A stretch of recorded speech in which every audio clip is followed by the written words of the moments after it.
વિધાનસભા ચાલી રહી છે ત્યારે કાંકરેજના કોંગ્રેસના ધારાસભ્ય અમૃતજી ઠાકોરે જણાવ્યું હતું કે ઉત્તર ગુજરાતમાં છેલ્લા 5 દિવસથી વરસાદના કારણે તબાહી જેવું વાતાવરણ થયું છે, ત્યારે સરકાર લોકોને કેશ ડોલ્સ અને ખેડૂતોને સહાય ચૂકવે તેવી માંગ કરી છે.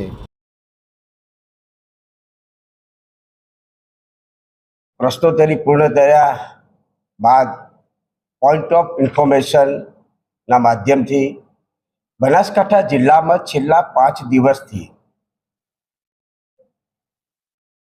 વરસાદ એટલો બધો પડ્યો છે કે એની કોઈ સીમા નથી. એમાં ખાસ કરીને સુઈગામ તાલુકો, ભાભર તાલુકો, વાવ તાલુકો, થરાદ તાલુકો અને પાટણ જિલ્લાનો સાતરપુર તાલુકો. કેટલાક લોકો સાથે મેં 2 દિવસથી ટેલિફોનિક આ તાલુકામાં સંપર્ક કર્યા છે. પરિસ્થિતિ એવી છે કે ખેડૂતોને 3 પ્રકારનો માર પડ્યો છે.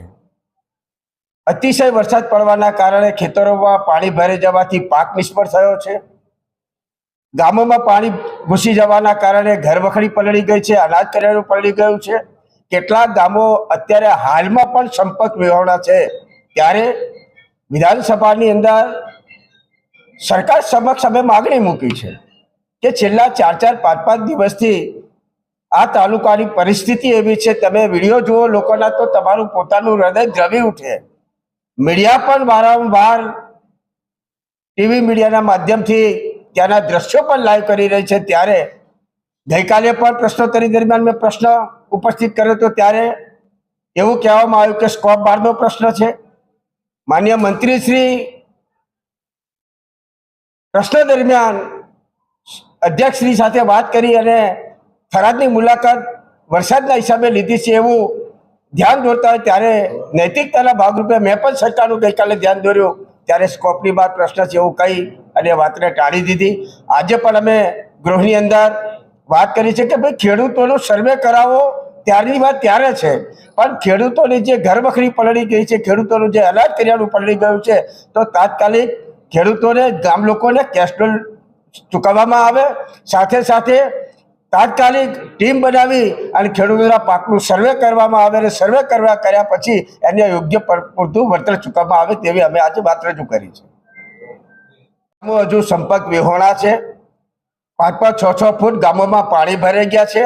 એમાં સૌથી વધારે વિકટ પરિસ્થિતિ હોય તો સુઈગામ તાલુકાની છે.